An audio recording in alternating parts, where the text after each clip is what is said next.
Baiklah, pada kesempatan kali ini saya akan menjelaskan mengenai cross product. Di sini tujuan saya membuat video ini untuk memenuhi mata kuliah dari aljabar linear. Sebelum masuk ke pembahasan mengenai cross product, terlebih dahulu saya akan memperkenalkan nama saya dulu. Perkenalkan, nama saya Pelegianka Evata Melina Pagiling. NIM saya E1 18066. Saya berasal dari jurusan Teknik Informatika Universitas Halu Oleo. Oke, baik. Kita langsung masuk ke pembahasan kita pada kali ini. Cross product. Nah, cross product dia ini seperti vektor ya. Maksud saya dot product cross product itu bagian dari vektor. Nah, dia sama saja dengan dot product. Cuman perbedaannya adalah cross product dia itu perkalian silang, sedangkan dot product dia itu perkalian titik. Nah, pada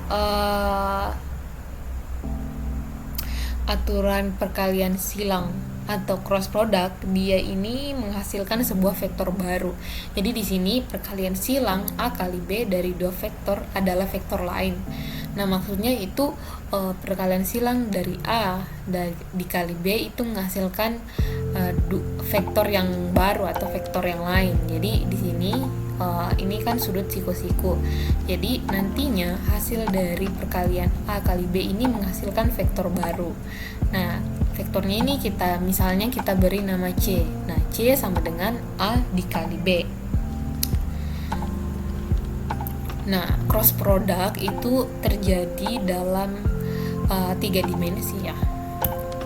Nah, untuk rumus cross product dia itu ada dua, sama saja seperti dot product yang mempunyai dua rumus juga. Tetapi sebenarnya nanti kalau misalnya kita memakai dua rumus ini nanti sama saja, tergantung juga nanti permasalahan soalnya bagaimana, terus juga permasalahan dari sebuah masalahnya itu bagaimana. Nanti kita menyesuaikannya saja. Nah, di sini kita bisa melihat rumus yang pertama, yaitu A dikali B sama dengan panjang vektor A dikali panjang vektor B dikali sin theta dikali n. Nah, terus rumus yang kedua yaitu yang pertama Cx, karena di sini ada 3 dimensi, jadi Cx, Cy dan Cz. Cx sama dengan Ay dikali Bz dikurang Az dikali By. Nah, sedangkan Cy sama dengan Az dikali Bx dikurang Ax dikali Bz. Cz sama dengan Ax dikali By dikurang Ay dikali Bx. Selanjutnya, nah, jadi kita akan bahas rumus yang pertama, di mana A kali B sama dengan panjang vektor A dikali panjang vektor B dikali sin theta dikali n, di mana panjang vektor A adalah besar panjang vektor A. Ini dia ya, kita berdasarkan gambar. Selanjutnya, panjang vektor B adalah besar panjang vektor B. Nah, theta adalah sudut antara A dan B. Jadi ini sudutnya, sudut antara A dan B. N adalah vektor satuan pada sudut siku ke A dan B. Ya.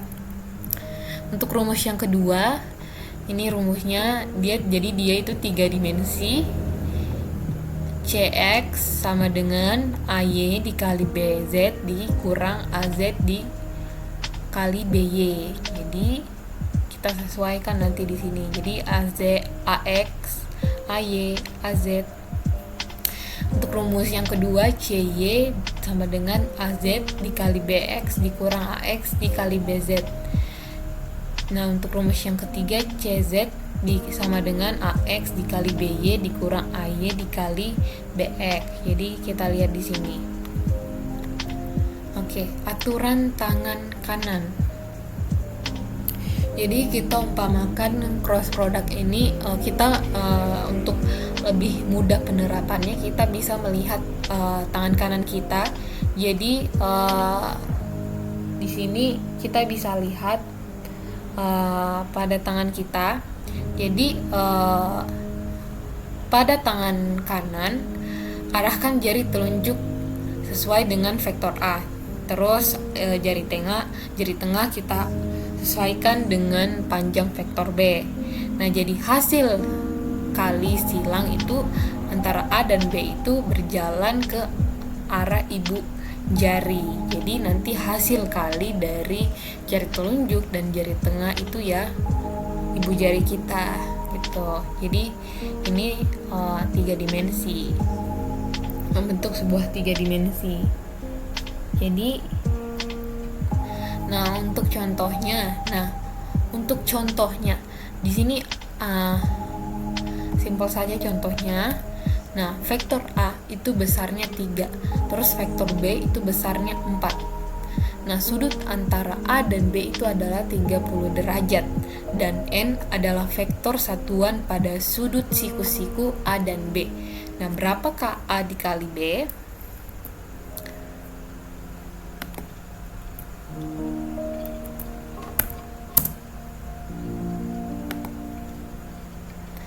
Nah, di sini kita menggunakan rumus yang pertama karena di sini ada sudutnya, jadi kita sesuaikan dengan penggunaan rumusnya sesuai kebutuhan kita.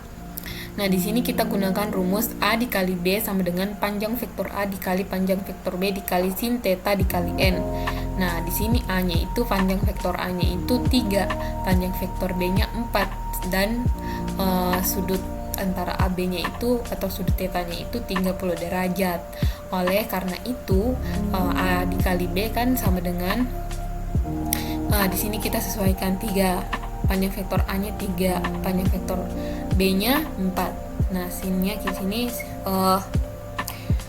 sin sudut θ-nya di sini kita masukkan di sini sin 30 derajat dikali N. Nah, kita jumlahkan semua, kita kalikan semua, hasilnya sama dengan 3 kali 4 kan 12. Nah, di sini kita kalkulasikan sin 30 derajat itu sama dengan 0,5. Nah, 12 kali 0,5 itu sama dengan 6N. Jadi di sini N kita pindahkan ke sini jadi hasilnya 6N. Jadi hasil dari A dikali B ini hasilnya 6N. Nah, selanjutnya yaitu soal yang kedua. Nah, berapakah perkalian silang dari A sama dengan 1, 2,3 dan B sama dengan 4,5,6. Nah, di sini AX-nya itu diketahui. Jadi karena di sini dia itu 3 dimensi bisa kita lihat dan dia itu tidak mempunyai sudut derajat. Jadi di sini kita memakai rumus yang kedua. Nah, pertama-tama kita uraikan dulu yang mana AX-nya, yang mana BX-nya, yang mana AY-nya, yang mana BY-nya, yang mana AZ-nya dan mana BZ-nya. Nah, AX-nya itu 1, AY-nya 2 dan AZ-nya 3, BX-nya 4, BY-nya 5 dan BZ-nya 6. Nah, maka kita di sini kita kalkulasikan CX-nya itu kita menggunakan rumus CX dulu. CX sama dengan AY dikali BZ dikurang AZ dikali BY. Nah, sama dengan 2 dikali 6 dikurang 3 kali 5. Nah, 2 kali 6 12, 3 kali 5 15. Jadi 12 kurang 15 hasilnya min 3. Nah, di sini kita yang kedua, rumus yang kedua yaitu CY sama dengan AZ dikali BX dikurang AX dikali BZ sama dengan 3 kali 4 12 dikurang 1 kali 6 6. 12 kurang 6 sama dengan 6. CZ sama dengan AX dikali BY dikurang AY kali BX. Nah, sama dengan 1 dikali 5 hasilnya 5, dikurang 2 kali 4 hasilnya 8. Nah, 5 kurang 8 hasilnya min 3. Jadi jawaban dari perkalian silang antara A dan B itu sama dengan min 3,6, min 3. Jadi hasil dari perkalian silangnya itu ya ini. Nah, jadi kesimpulan yang bisa kita dapat dari cross product ini, jadi sebenarnya cross product dan dot product itu sebenarnya sama-sama perkalian, cuman bedanya memang hasilnya ya pasti beda ya. Dot product dia itu perkalian titik, jadi ya mau dibalik bagaimanapun A dikali B sama dengan B dikali A. Terus kalau misalnya pada cross product itu tidak tuh, jadi pada cross product dia itu tidak berlaku sifat komutatif. Nah, sekian untuk materi pada cross product. Mungkin kurang dan lebihnya mohon dimaafkan. Sekian pembahasan materi dari saya. Terima kasih.